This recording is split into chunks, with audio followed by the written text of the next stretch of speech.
Welcome to my channel deep study.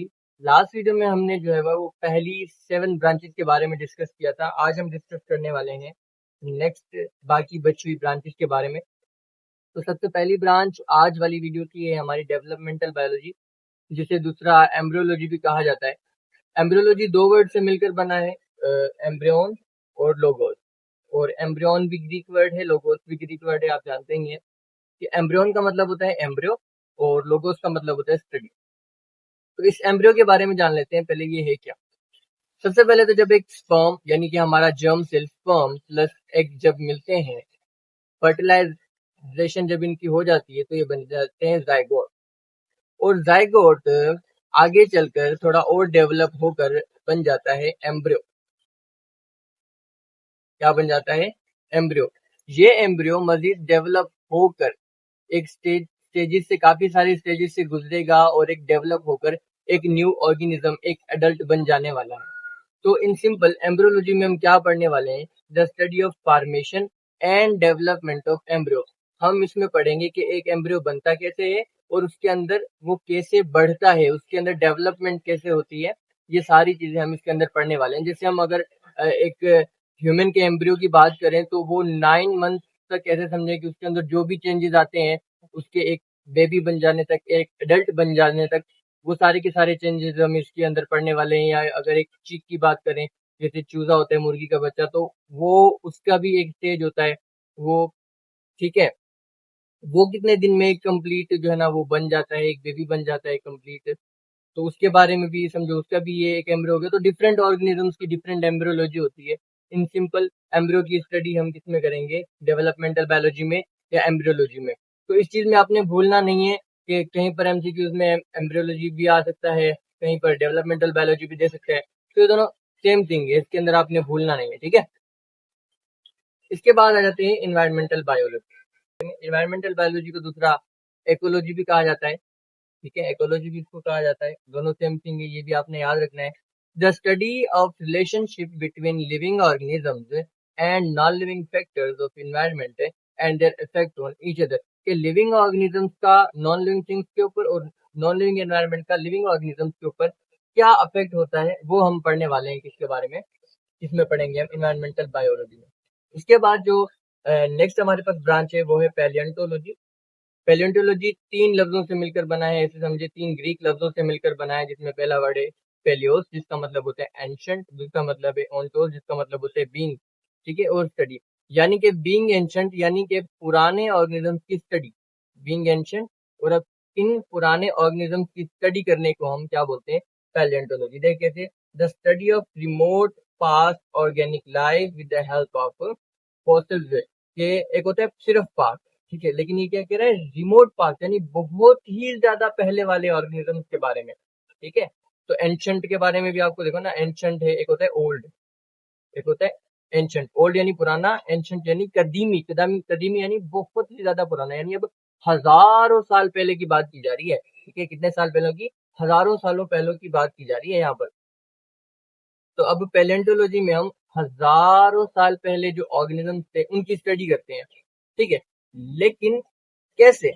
उनके fossils की मदद से। सर अब ये फॉसिल्स क्या है? सर ये फॉसिल्स हैं क्या? देखो, पहले ऑर्गेनिज्म थे, ठीक है, किसी भी एनवायरमेंटल डिजास्टर की वजह से वो मर गए, ठीक है, वो मर गए और वो जमीन में दफन हो गए। काफी सालों के बाद जो हमारे पास साइंटिस्ट थे, उन्हें उनके बाकियात मिले, लाइक स्केलेटन्स मिले, ठीक है। उन स्केलेटन्स को स्टडी करके वो किस तरह जीते थे, किस तरह रहते थे, इन सब चीजों की स्टडी करने को ही पैलेंटोलॉजी कहते हैं। और ये जो हमारे पास उनकी जो स्केलेटन हजारों साल पुराने, जैसे मैं कह सकता हूँ कि डायनासोर हैं, अगर डायनासोर के हमें जो स्केलेटन वगैरह मिलते हैं तो उन्हें हम जो है ना वो फॉसिल्स कह सकते हैं, ठीक है। तो उनके स्केलेटन को भी आप फॉसिल कह सकते हो। यानी कि पैलेंटोलॉजी में हम एंशिएंट ऑर्गेनिजम्स के बारे में पढ़ रहे होते हैं, किनकी मदद से? फॉसिल्स की मदद से पढ़ रहे होते हैं। इसके बाद हमारी नेक्स्ट जो ब्रांच है वो है बायोटेक्नोलॉजी। बायोटेक्नोलॉजी में क्या करते हैं? It is study about techniques for manipulation of gene to bring changes in structure and location of genes to achieve desirable characters is called biotechnology.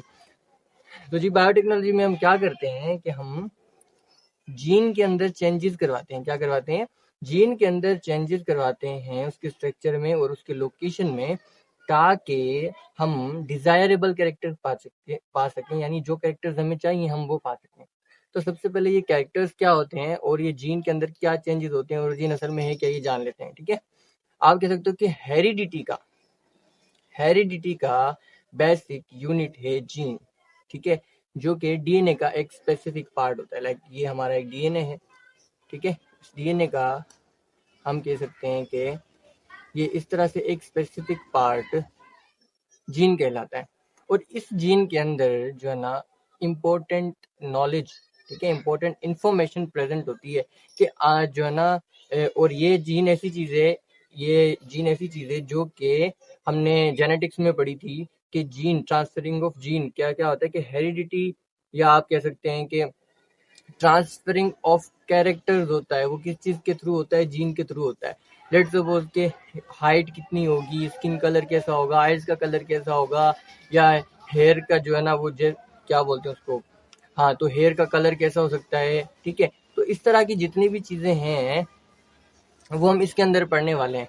अब लेट सपोज कोई पेरेंट है जो कहता है कि जो है ना मेरा जो है ना वो कद बहुत ज्यादा छोटा है, लेकिन मैं चाहता हूँ कि मेरे बेटे की जो वो हाइट हो वो बड़ी होनी चाहिए। तो वो क्या करेगा? अपने ही जीन के अंदर चेंजेस करवा लेगा। ठीक है, जीन बेसिकली क्या होती है? नाइट्रोजेनिस बेसिस की सीक्वेंस होती है।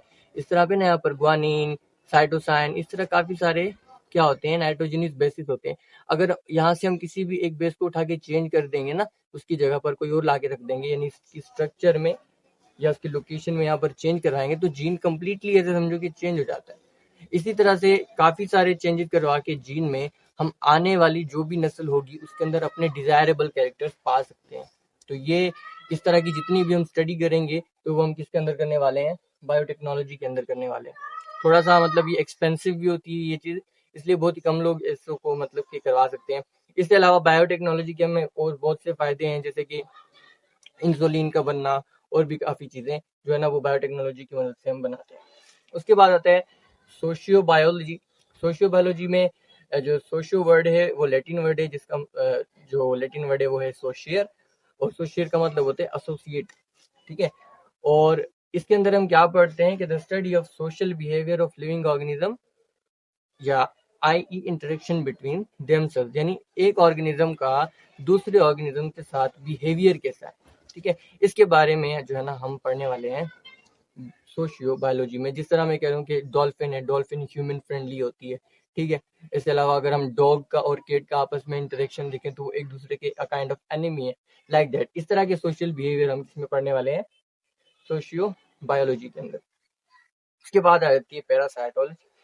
पैरा वर्ड जो है वो ग्रीक वर्ड जिसका मतलब अप होता है। अब क्यों? क्योंकि जो पैरासाइट्स होते हैं, सबसे पहले ये जान लें कि पैरासाइटोलॉजी में हम किन की स्टडी करेंगे? पैरासाइट्स की। तो ये पैरासाइट्स क्या है?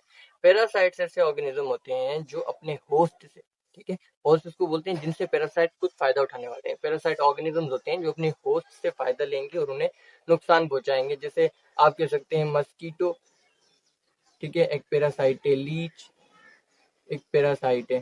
ठीक है, इस तरह से लिवर फ्लूक एक पैरासाइट है। तो ये पैरासाइट्स हैं। ऐसे ऑर्गेनिजम्स की स्टडी करने को हम जो है ना वो पैरासाइटोलॉजी में करते हैं। उसके बाद आ जाता है हमारे पास फार्मेकोलॉजी। फार्मेकोलॉजी वर्ड जो है ना वो फार्मेकोन, इसमें एक वर्ड है जो कि ग्रीक है। फार्मेकोन का बेसिकली मतलब होता है ड्रग। आप अक्सर करके एक चीज में मतलब बच्चे भूल जाते हैं ये चीजें, कि इंग्लिश की टर्मिनोलॉजी में और साइंस की टर्मिनोलॉजी में थोड़ा फर्क होता है। ठीक है, आपने ये बात याद रखनी है। यहाँ पर ड्रग का मतलब है मेडिसिन। ठीक है, साइंस की टर्मिनोलॉजी में ड्रग का मतलब मेडिसिन होता है, लेकिन अगर इंग्लिश की टर्मिनोलॉजी में देखें तो ड्रग का मतलब यू कैन से जो है ना वो नशावर चीजें वगैरह, ये नशे वाली चीजें ऐसे कहा जाता है। लाइक जैसे मैं आपको एग्जांपल दूं एक और, कि इंग्लिश और साइंस की टर्मिनोलॉजी में क्या फर्क है।